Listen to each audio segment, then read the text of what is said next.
Bienvenue à toutes les femmes ambitieuses. Vous écoutez aujourd'hui un épisode spécial de la mini-série bonus que j'ai créée pour fêter le 1 million de téléchargements de femmes ambitieuses. Je m'appelle Jenny Chamas, je suis Master Coach certifiée. Femme ambitieuse est le premier podcast sur le leadership en France. Ici, j'aide les femmes à dépasser les obstacles pour intégrer et mener les organes de direction des entreprises, développer leur entreprise, piloter leurs équipes et devenir de meilleurs leaders. Pour me soutenir dans cette mission, abonnez-vous au podcast et laissez un avis 5 étoiles sur la plateforme de votre choix. 1000 merci. Dans cette mini-série d'épisodes bonus, mon équipe et moi souhaitions mettre en lumière les rôles modèles féminins de la vraie vie, c'est-à-dire nos clientes, et célébrer ainsi le 1 million d'écoutes du podcast. Vous verrez à quel point elles sont inspirantes et vous ressemblent peut-être.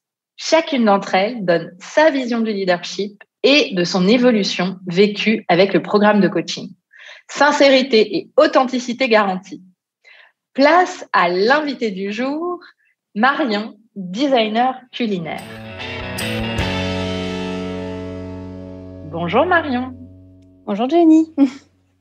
Alors Marion, est-ce que tu peux te présenter en quelques mots ? Alors en quelques mots, moi je suis une créative qui est passionnée par les questions de la table et des métiers de bouche. J'ai travaillé pendant 10 ans dans la mode en tant que styliste et puis je me suis redirigée vers le secteur du culinaire en 2014 et j'ai monté un studio qui s'appelle le Studio Exquisite avec lequel j'accompagne les grands chefs, des destinations touristiques ou des marques. Et plutôt que designer culinaire, en fait, je préfère dire que je suis designer au service du culinaire, c'est-à-dire que je mets mes talents de directrice artistique en fait au service de gens qui sont créatifs à partir de la nourriture, mais pour les accompagner sur tout ce qui est autour de ce qu'on mange et qui contribue aussi à créer les souvenirs de ce qu'on mange. Pour toi, Marion, être une femme leader aujourd'hui, c'est quoi ? Pour moi, être une femme leader, c'est assumer. C'est avoir sa vision, une espèce de boussole interne et d'avancer coûte que coûte en suivant son propre chemin. Et quel est l'enseignement au sujet du leadership qui t'a le plus marqué dans le programme de coaching ? Je pense que c'est le module sur l'argent. En fait, ce module m'a fait prendre conscience que ce que je fais quand je suis dans ma zone de génie, ça a une grande valeur. Et que si des personnes jugent que ce que je leur propose, c'est trop cher, ce ne sont pas mes potentiels clients. Du coup, ça m'a vraiment permis de lâcher prise sur le fait que je devais convaincre pour vendre, que je devais baisser mes prix en fait pour que ça passe, mais plutôt de penser qu'il fallait que je trouve, que je cherche les bonnes personnes, celles qui seraient sensibles et qui seraient prêtes à payer la valeur ajoutée que je leur apporte. Et du coup, comment tu l'as appliqué ça dans ton quotidien professionnel ? Je pense que ce module, du coup, et le coaching en général, en fait, m'a permis aussi de mieux définir en fait ma plateforme de marque. Si on parle d'un positionnement et voilà de pouvoir communiquer ce qu'on fait ou que les gens adhèrent à ce qu'on fait, il faut le communiquer et que les gens comprennent en fait notre valeur ajoutée. Donc j'ai fait un gros travail de savoir quelle était ma vision, ma mission pour que ça soit facilement compréhensible et que les gens soient prêts aussi à l'acheter derrière. Ça m'a permis d'accepter que je suis dans une niche aussi et que du coup je peux pas forcément vendre à tout le monde, mais que je peux vendre à certaines personnes qui comprennent, qui sont intéressées et qui ont envie de travailler avec moi. Dans mon quotidien aussi, ça m'a permis d'arrêter de négocier les devis avec moi-même avant même de les envoyer aux clients. C'est-à-dire d'être sûre de moi quand je fais un devis et que j'estime que ça vaut tel prix, de pas commencer à me dire que ça va pas passer parce que c'est trop cher et de me dire tu as passé du temps, tu l'as calculé et tu l'envoies comme ça. Donc ça m'a permis d'énormément gagner confiance en moi et en ma valeur ajoutée en termes de travail. Quels sont les résultats que tu as créés grâce au coaching ? Je pense qu'un des plus gros résultats que j'ai créé l'année dernière grâce au coaching, ça a été de répondre seule sur un appel d'offres que je qualifiais d'un gros appel d'offres, d'un énorme projet.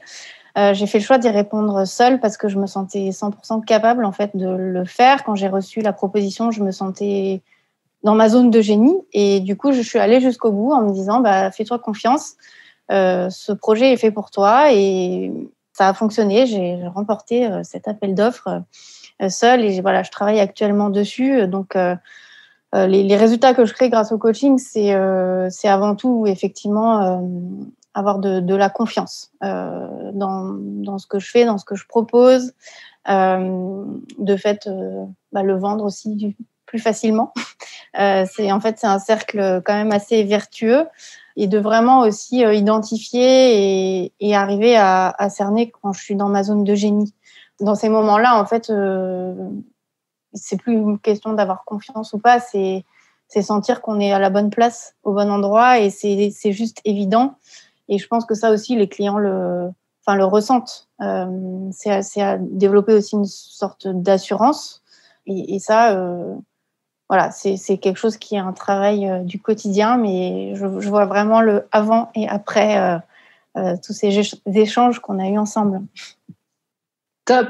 De ça, qu'est-ce que tu retiens comme question puissante ou pensée puissante qui t'accompagne au quotidien et que tu utilises justement pour te booster ou pour t'interroger d'une façon qui t'est utile?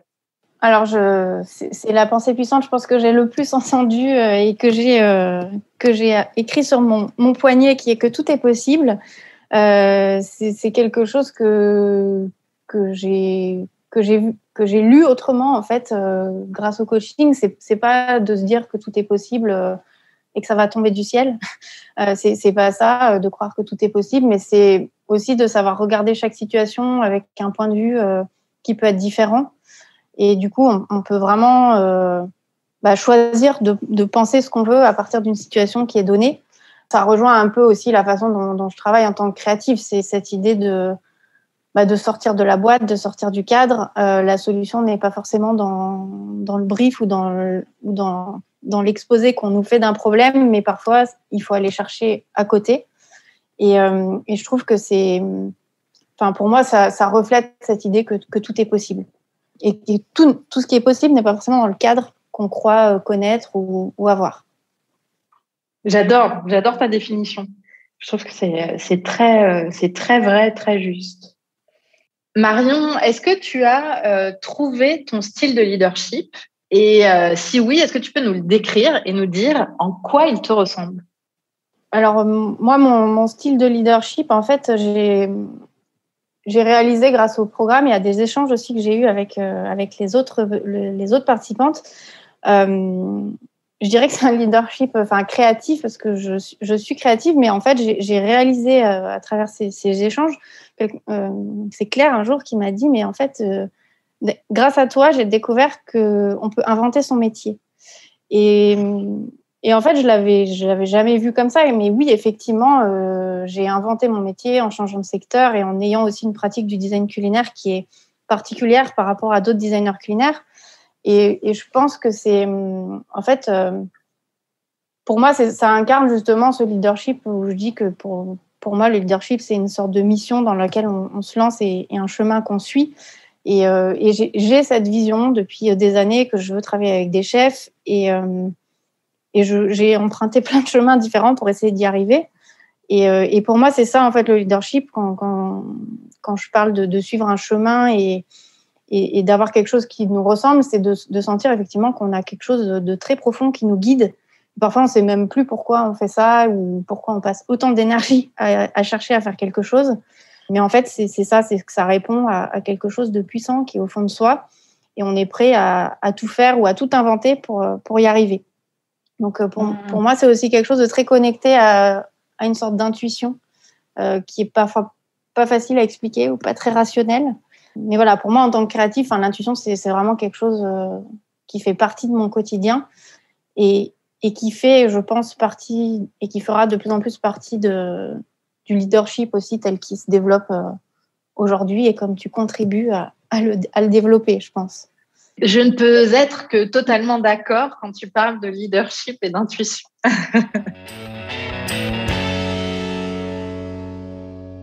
Et alors, pour l'avenir, quelles sont tes perspectives en tant que leader ? Moi, en tant que leader dans mon domaine, mes perspectives et mes envies, c'est que le design culinaire soit mieux compris, qu'on connaisse mieux ce métier, à la fois de la part du grand public, mais aussi pour les professionnels qui peuvent en avoir besoin, parce que c'est un métier en devenir. Et moi, ma perspective, c'est effectivement de faire prendre de la puissance à ce métier-là et que chaque chef, chaque restaurateur ait conscience que c'est aussi dans la co-création qu'ils arriveront à donner de l'ampleur à leur histoire, que tout ne se passe pas dans l'assiette, mais aussi beaucoup autour en termes d'expérience client. Et moi, mes perspectives, c'est que les gens aillent en pleine conscience au restaurant parce qu'ils y vont pour manger, mais aussi pour vivre quelque chose de fort et dont ils se souviennent, qui les marque, qu'ils ont envie de raconter en sortant. C'est des perspectives aussi de partage, d'échange, de co-création et de partage avec ses clients. Enfin, dans tous les sens, en fait. C'est un cercle vertueux parce que moi, je partage avec mes clients qui vont délivrer un message dans des assiettes à leurs clients qui vont être contents. Et c'est ça vraiment qui m'a attirée moi aussi dans ce secteur-là. C'est cette idée de convivialité que je m'évertue à travailler du côté de la salle dans les restaurants. Super, top.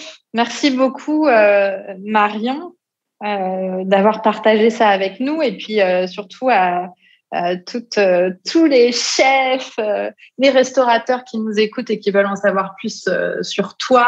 On mettra tous les liens du studio Exquisite et de tes Instagram, etc. sur les notes de cet épisode et aussi sur le site internet du podcast. Voilà, et puis j'ai un podcast aussi, donc on mettra le lien. Ah oui, c'est vrai. Alors, chef-d'œuvre. Redis, chef-d'œuvre. Oui, ça s'appelle chef-d'œuvre et j'interviewe les plus grands chefs sur leur relation à la création. Superbe. Et donc, on mettra également le lien de chef-d'œuvre. Merci Marion. Merci Jenny. Si vous êtes une femme leader en entreprise ou entrepreneur et que vous voulez avoir plus d'impact, vous sentir à votre place dans vos fonctions et être une meilleure leader, le programme Leaders Ambitieuses est pour vous. Nous serons ravis de vous accompagner. Pour nous contacter, vous pouvez cliquer sur le lien dans les notes de cet épisode ou vous rendre sur la page jennychamas.com/coaching et cliquer sur « Travailler avec nous ».